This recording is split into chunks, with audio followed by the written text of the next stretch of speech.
The first step towards achieving your dreams is having the right coach. Get the best education with forensic classes by Diksha and make your NET forensic exam dreams come true. Download the app now.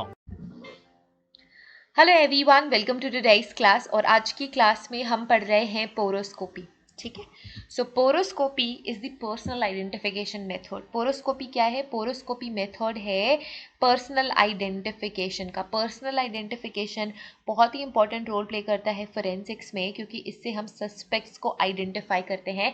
And poroscopy is the method of personal identification. इसके अलावा और कौन कौन से tools है, methods है personal identification के? तो एक तो हो गया फिंगरप्रिंट। ठीक है, इसके अलावा डीएनए एनालिसिस भी इंपॉर्टेंट टूल है पर्सनल आइडेंटिफिकेशन का। तो ये दोनों ही बहुत ही ज़्यादा important, fingerprint and DNA analysis, ये दोनों ही बहुत ही इंपॉर्टेंट पर्सनल आइडेंटिफिकेशन के मेथड्स हैं। उसी तरीके से ही पोरोस्कोपी से भी हम पर्सनल आइडेंटिफिकेशन करते हैं। अब ये पोरोस्कोपी, यहाँ पे आपको फिंगरप्रिंट्स दिख रहे हैं, मैं FP लिख देती हूँ। यहाँ पे आपको क्या दिख रहे हैं? यहाँ पे आपको फिंगरप्रिंट्स दिख रहे हैं। अब आप ये सोच रहे होंगे कि हम पोरोस्कोपी में फिंगरप्रिंट्स के साथ क्या कर रहे हैं। तो जो पोरोस्कोपी होती है उसमें आप पोर्स का एनालिसिस करते हो। तो यहाँ पे देखो, ये जो आपको स्मॉल स्मॉल वाइट स्ट्रक्चर्स दिख रहे हैं, ये सारे के सारे क्या है? पोर्स हैं। ये हमारे स्वेट पोर्स होते हैं जो हमारी स्किन में प्रेजेंट होते हैं। एंड इन्हीं पोर्स के एनालिसिस को हम पोरोस्कोपी कहते हैं। ठीक है, इसी ही पोर एनालिसिस, तो आप is equal to pore analysis लिख सकते हो,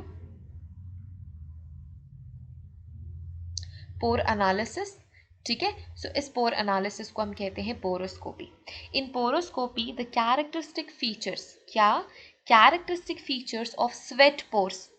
हम किस पोर को कंसीडर कर रहे हैं? We are considering sweat pores on palmar surface, plantar surface, and these pores are examined and studies।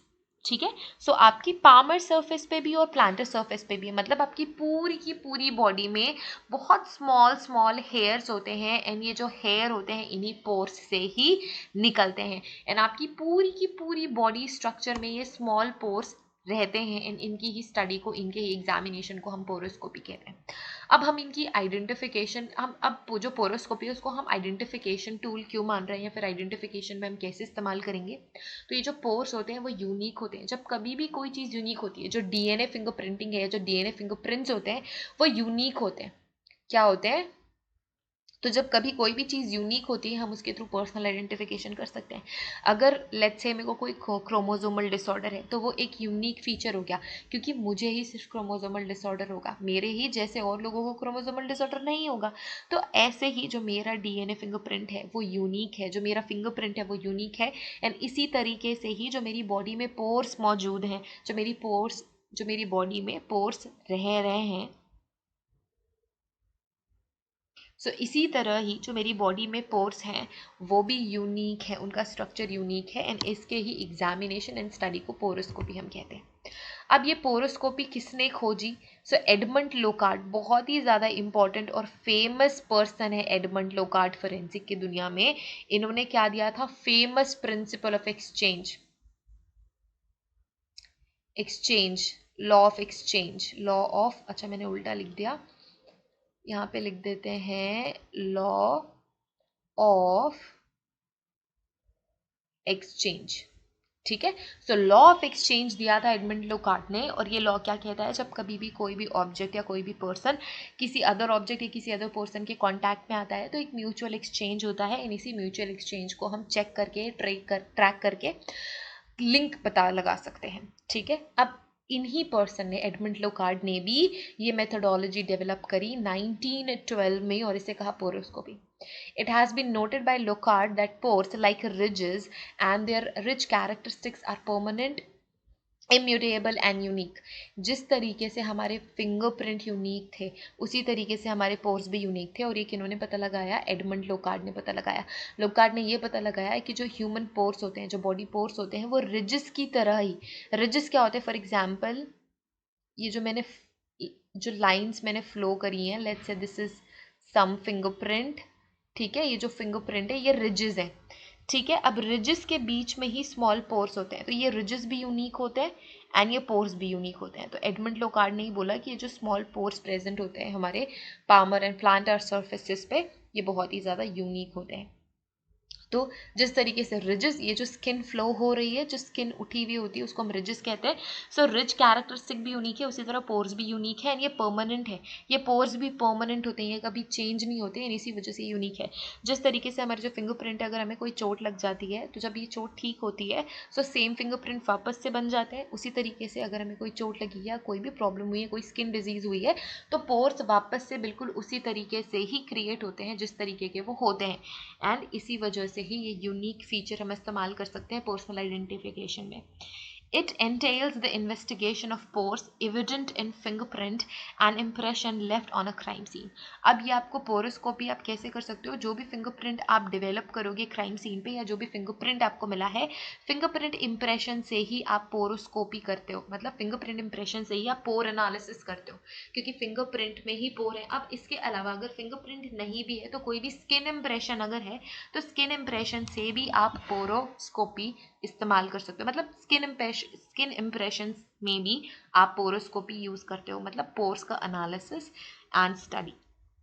When the impression isn't good enough for comparison. अभी किस इंप्रेशन की बात कर रहे हैं, जब फिंगरप्रिंट इंप्रेशन प्रॉपर और सही से नहीं होते हैं, जिसको हम कंपेयर ना कर सके, then expert uses poroscopy as a second method of identification.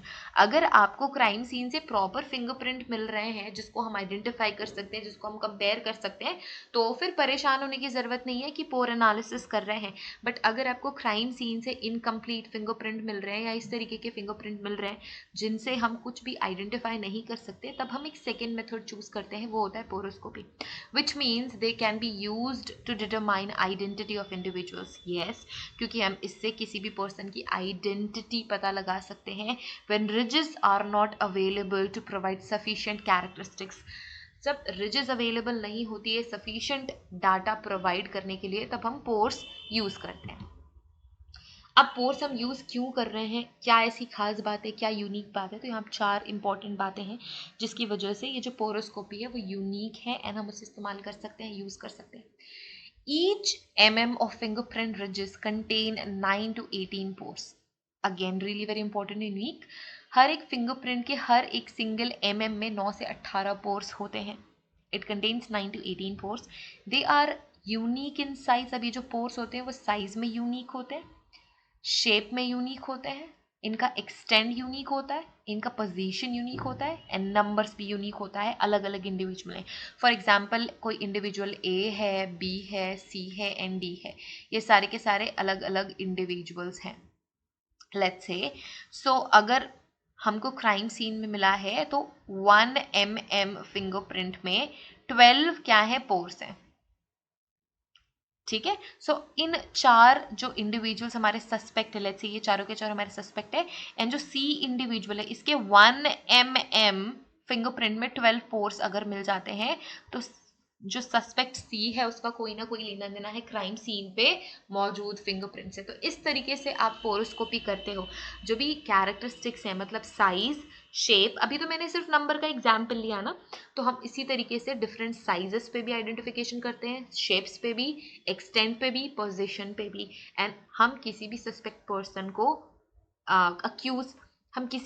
हम किसी भी पर्सन को एंड इस तरह हम किसी भी पर्सन को आइडेंटिफाई कर सकते हैं. Pores are permanent and they do not change during a life. ठीक है. किसी भी इंसान की एक ज़िंदगी में ना तो फिंगरप्रिंट नए बनते हैं या डिफरेंट फिंगरप्रिंट बनते हैं, और ना ही पोर्स डिफरेंट बनते हैं, तो ये यूनिक होते हैं. This is useful when only fragments of fingerprint are available. ये कब यूजफुल होते हैं, जब सिर्फ और सिर्फ फिंगरप्रिंट के फ्रेगमेंट्स अवेलेबल होते हैं. अब एक केस था बोनेट एंड साइमन का, जिसको लोकार्ड ने सॉल्व किया था with the help of pore analysis, poroscopy, on the basis of impression of pores in the latent prints, which opened a new chapter in the science of identification. But this technique could not gain much popularity except for a few stray works here and there, most likely due to the following reasons. So अब क्या है, ये जो case था bonnet and Simon का, लोकार्ड ने उसे solve किया था with the help of pores, poroscopy की मदद से. एंड इसके बाद लोगों को पता चला कि पोरोस्कोपी भी कुछ मेथड है जिसके थ्रू हम पर्सनल आइडेंटिफिकेशन कर सकते हैं, लेकिन जितनी पॉपुलैरिटी फिंगरप्रिंट एनालिसिस को मिली उतनी पॉपुलैरिटी पोरोस्कोपी को नहीं मिली। क्यों नहीं मिली? कुछ प्रोबेबल रीजन हो सकते हैं। It is because of lack of sufficient and systematic data about the various aspect of sweat pores such as shape, size, position and intersecting frequency.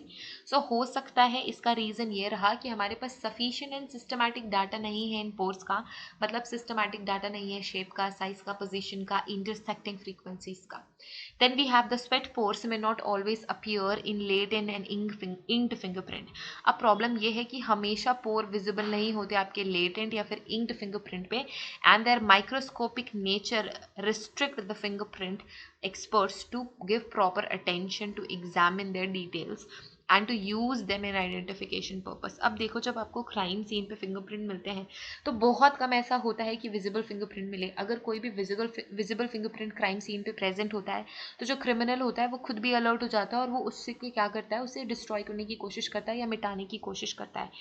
Fingerprints तब बच जाते हैं जब जो क्रिमिनल है उसको वो फिंगरप्रिंट्स नहीं दिखते, मतलब लेटेंट फिंगरप्रिंट, इनविजिबल फिंगरप्रिंट. और जब हम फिंगरप्रिंट डेवलप करते हैं तो ये जो स्मॉल स्ट्रक्चर्स हैं, पोर्स हैं, वो प्रॉपर डेवलप नहीं हो पाते. जो एकदम इंपॉर्टेंट माइन्यूट कैरेक्टरिस्टिक फीचर्स हैं पोर्स के, वो हम रिकॉर्ड नहीं कर पाते. तो ये भी एक रीज़न है कि पोरोस्कोपी को बहुत ज़्यादा पॉपुलैरिटी नहीं मिली. ये दो बहुत ही ज़्यादा इंपॉर्टेंट रीज़न है, क्योंकि आप पोरोस्कोपी को बहुत कम जानते हो. पोरोस्कोपी एक बहुत स्मॉल एलिमेंट है आपके फोरेंसिक्स में, but fingerprint has huge part of your subject. It is huge part of your subject और ये बहुत ही ज़्यादा इंपॉर्टेंट है, यूनिक है ना. सो इसके थ्रू हम ऑसमली, फिंगरप्रिंट्स के थ्रू हम ऑसमली पर्सनल आइडेंटिफिकेशन कर सकते हैं. एंड जो रिच कैरेक्टरिस्टिक्स हैं वो बहुत ज़्यादा प्रोमिनेंट होते हैं. जब हम फिंगरप्रिंट डेवलप करते हैं तो भी वो बहुत प्रोमिनेंटली डेवलप होते हैं एज कम्पेयर टू पोर्स. तो ये रीज़न हो सकता है कि पोरोस्कोपी को उतनी पॉपुलैरिटी नहीं मिली, उतनी अटेंशन नहीं मिली.